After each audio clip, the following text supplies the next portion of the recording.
Until one has loved an animal, part of your soul remains unawakened. That is one of my favorite quotes. Another favorite of mine is, some angels choose fur instead of wings. Good morning and welcome to Smell the Coffee. In today's episode, we're going to be touching on a topic that's very dear to me, that is animal well-being and what we can do for the animals that inhabit the planet that we live on. I am Glenn Rashipura. Do stay tuned for yet another exciting edition of Smell the Coffee. Today we are going to learn how to bake.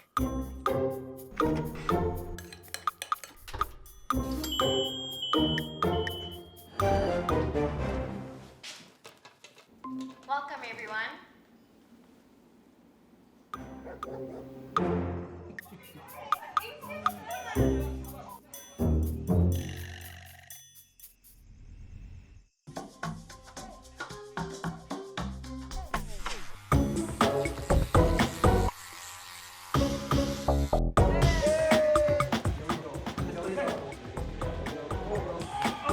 Things may not always go as planned, but our technology doesn't fail. Join Paratus today. Paratus, always prepared.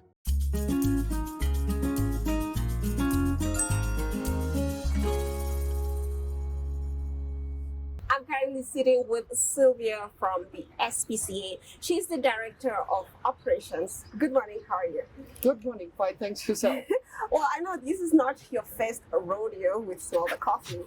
Yeah, It's good to have you again. Can you briefly tell the viewers what the SPCA Windhoek is all about? the SPCA Windhoek, as our name says, is the Society for the Prevention of Cruelty to Animals. It comes with an inspectorate where we have two inspectors that go out and do inspections, and everything behind us here, which I'm sure we'll take some shots of. Yeah. Can you briefly explain inspectors? You mean they inspect the animals here or in people's homes, or what exactly does that mean? Both. Both. Oh, I didn't know that. So how does that work? Can I complain if I see somebody mistreating their dog, and then you guys can come and Yes. inspect that? Yes. Wow. Thank you for that. I didn't know about that. Now, on the topic of animal welfare, I know it's a key focus of the SPCA Windhoek. How do you ensure that the operations align with the principles of ethical treatment of animals and contribute to the overall well-being of animals in your care? Well, this is why I brought up the inspectors. Yes. We have 18 employees here. Cameron wants to go play now. We have 18 employees here, which make sure that the animals that we take into our kennels are looked after. There are kennel hands, there are people that, we have a canine care coordinator, we have a feline care coordinator. These people provide enrichment for the animals. Cameron apparently is Goodbye, leaving us. Cameron. By enrichment, we mean, toys to play with, walks to go on, things to do. Like I said, we have kennel hands. They make sure the kennels are clean. They make sure the animals are fed. We have people who will give medication. We have an on-site veterinarian. This is not for outside people. Mm-hmm. This is just for the animals we have here. We currently have somewhere around 300 animals here. So obviously they need to be looked after. They need to be fed. They need to be medicated. They need, they will hurt themselves. They will get sick. Somebody needs to look after them, and that's what we do here. Yeah, around about 300 animals, you said. That's a lot. That's a lot. Huge number. And I want to understand, I know that funding is not, doesn't come easy. How do you manage the funds and make sure that there's a smooth running operations at the SPCA Windhoek? Obviously, we do a few things. We're always fundraising. We have certain events throughout the year where we specifically ask for funds. We have, for instance, we have auctions, we have dog walks and whatever, where you then pay a small entrance fee, and what so we get some of our funds like that. We also do a lot of begging, if I can say that. Applying for grants, all kinds of things, just to keep this place and everybody that works here and all the animals. Now, it's a good thing that you mentioned that. Getting into my next question, I'm guessing we, the community, need to also play our part in making sure that we at least assist the SPCA, if not, in terms of taking care of the animals. What would you say are some of the initiatives that you have with the community? For instance, we have a lot of schools that have initiatives. They'll have, either collection days where you can either bring coins and put them on SPCA that they write up, or they will tell the kids to bring a can of food or something along. But also, you can become a member of the SPCA. Mm-hmm. That's vitally important for a few areas. Your membership fee will cover you for a year. Mm. It will get some money into our pockets. Yes. And you will get updates across the year about what we're doing and what we send out newsletters. Also, it gives you a voting right at our AGM, which incidentally is tonight. Wow. Okay, interesting. How does one become a member? So do I just come sign up with you guys, or do it online? What are the platforms? You can sign up here at the office, Yeah. or like I say, you can do it online on our webpage. I don't know if anybody's interested, it is spcaventtalk.org.na, Yes. and everything is on there. I think it's a really nice website. People can look. I think it's a great initiative becoming a member. In that way, as a community member, I can play my part in assisting the SPCA. Exactly, and you get updates about, like I said, we send out newsletters, so you get updates about what's going on here and so you can see that the money you have put to your membership fee is invested well. Yeah. I know earlier on we briefly touched on animal neglect and animal cruelty. Mm. How does the SPCA, I want to say, take a role and also in educating people about animal cruelty, and also just in terms of finding out where, or let's say if somebody was, doing something awful to a dog, a cat, etc., how does the SPCA step in? Okay, there are different ways. We have educational posts on Facebook, for instance. Mm. We try and, like I said before, get schools here also to visit us so the kids learn how to treat animals properly. Mm. And then the other side is if you phone and you say, but my neighbor is beating his dog or whatever. There are also categories to that. The one is, my neighbor's dog has been standing tied up for the last 6 months or whatever. Yes. There the inspectors will go out and basically do an education thing. They'll speak to your neighbors and say, why is the dog tied up? Try and find out the reasons. Try and, tell them what to do and how to do it. They might give out a warning and give the people a week or 2 weeks, depending on the situation, to rectify the problem and then go re-inspect and see if the situation has changed. That's in minor offences. Yes. And then you get really bad situations where the inspectors will just go out and they will remove an animal immediately and bring it here. Oh, I see, because it was just a horrible condition Yeah. that they were found in. Would you say at a policy level, in terms of the government, should we have some measures in place? I know there are some countries where it's actually a crime to commit animal cruelty. You might pay a fine or something, but I want to know, would you say that we would need that in Namibia? We do have an Animal Protection Act. It's a really, really old one. Yeah. We are currently working on a new law that protects animals. Up until that comes into effect, obviously the old one will still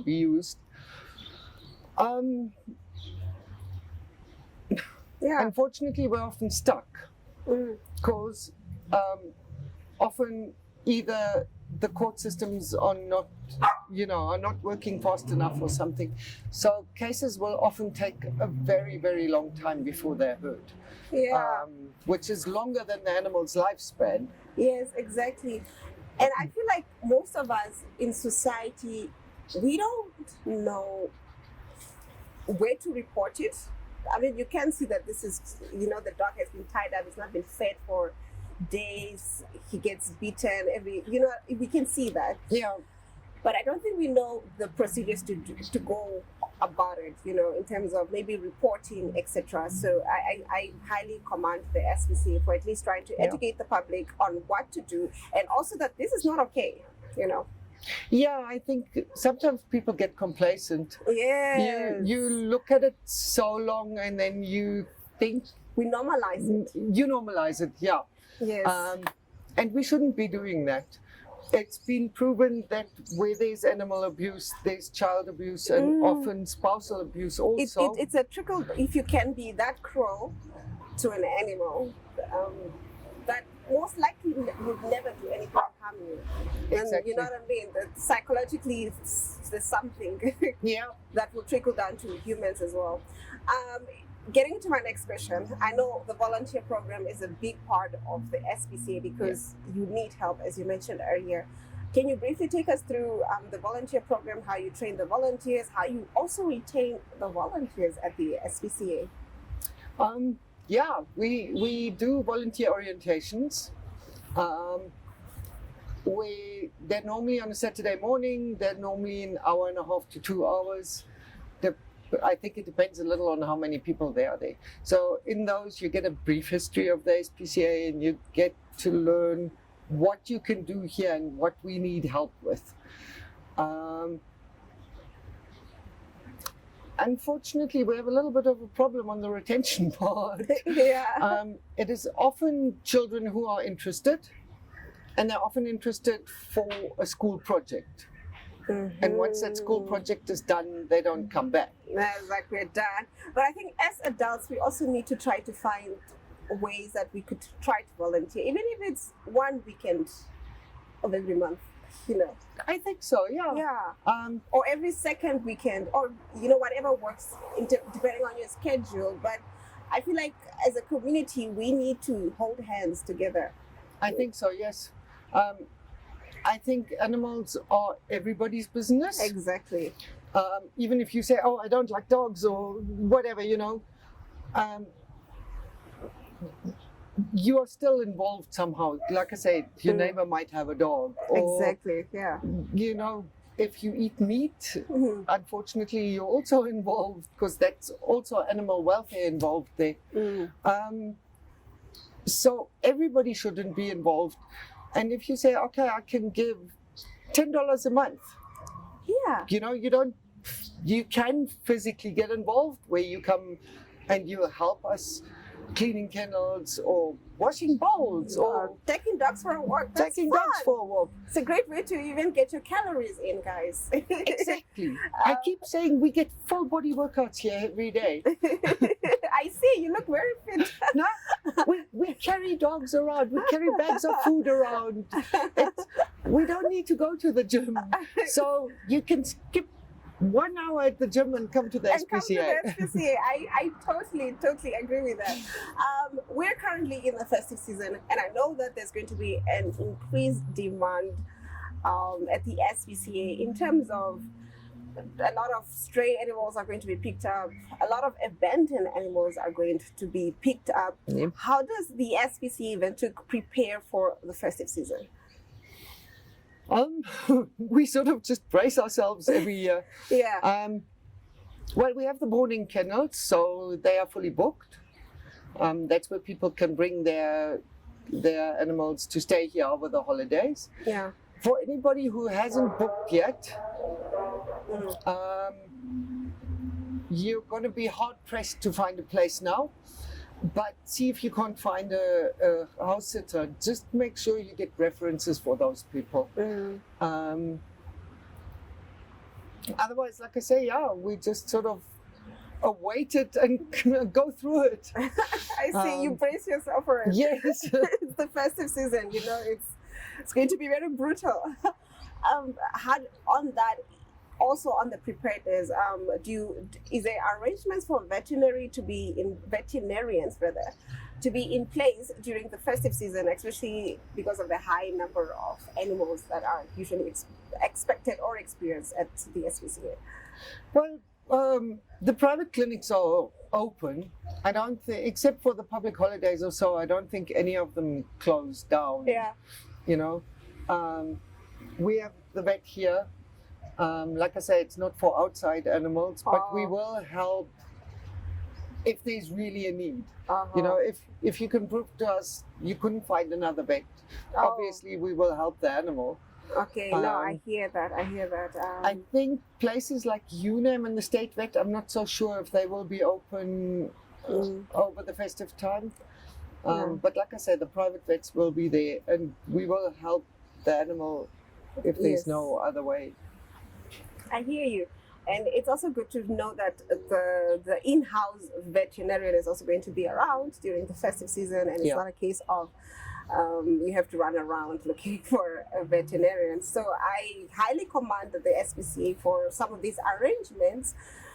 Getting into my last question, how many animals, I know you mentioned 300, so how many animals do you have in your care? How many were adopted? And what's the numbers looking like? I'm really bad at that. I think we have 273 animals at the moment. Yeah. So that is dogs, cats, guinea pigs, rabbits, rats. Rats? Yes. Okay. Oh, and some tortoises. Oh, There's one sitting right there. I saw one. We need to. Yes. Yeah. Can we adopt a tortoise? No. No. No.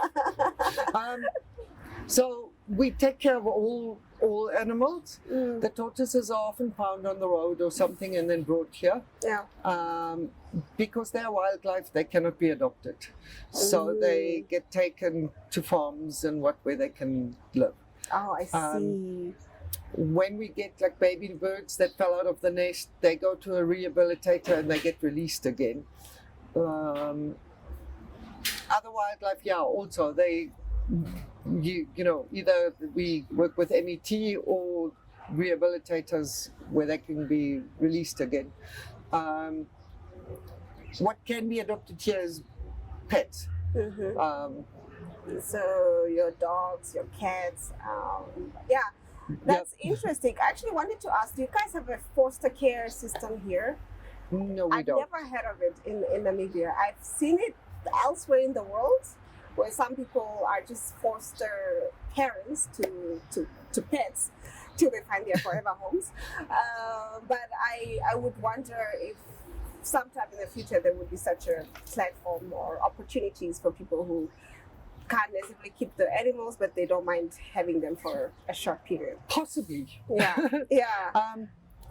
That is a very labor-intensive thing to do. It is. Because, if you have 10 animals out there, we have a lot of work with them here.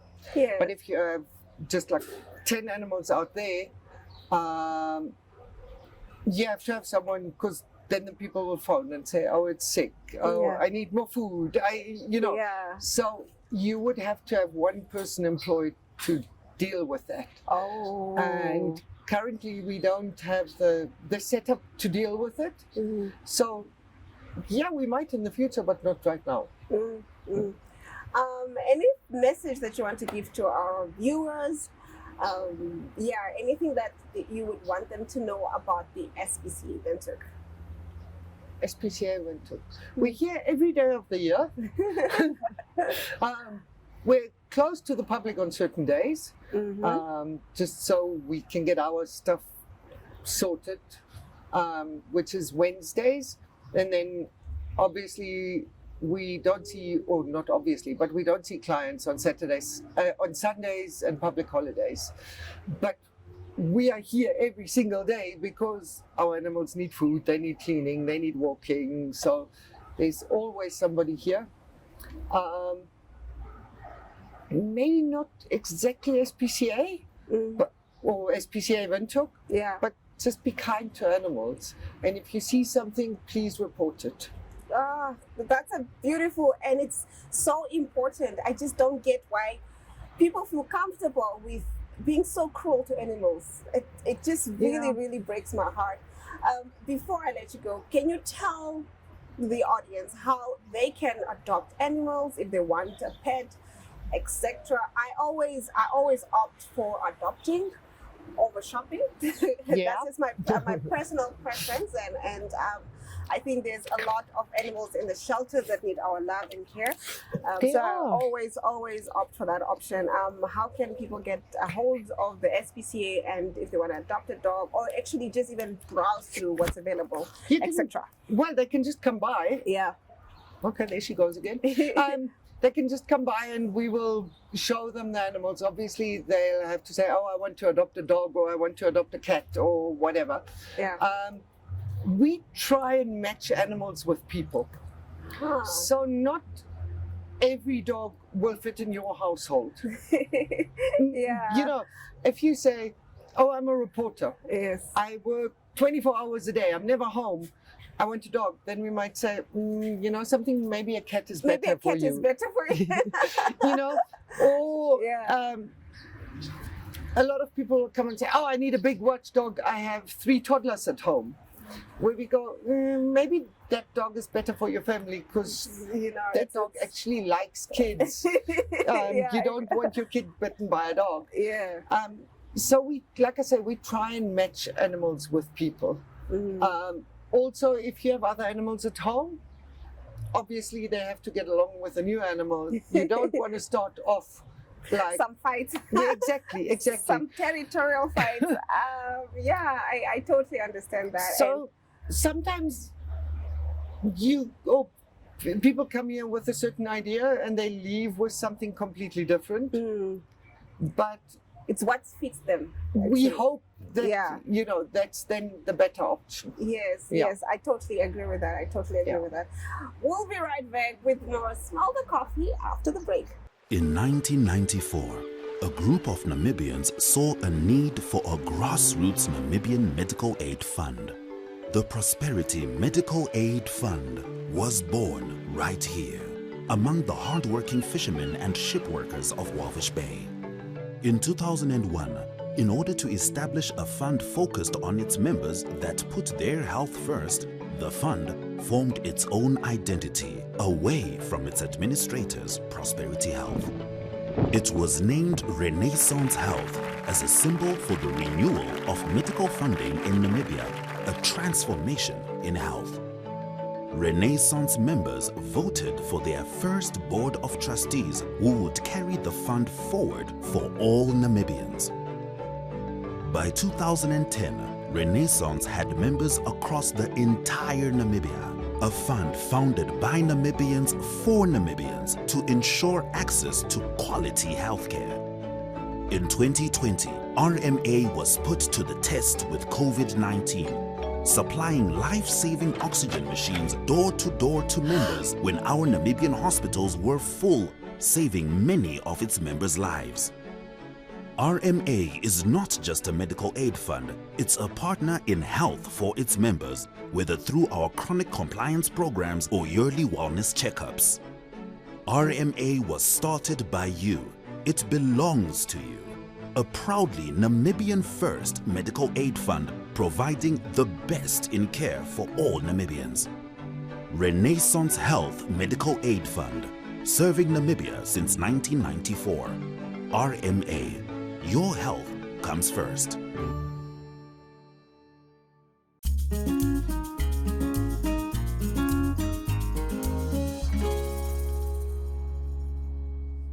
As they say, all good things must come to an end. I hope I kept you entertained, I kept you warm, and most importantly, I left you a little bit more enlightened than you were the last time. From me, Glenn Orashipura. Until next time.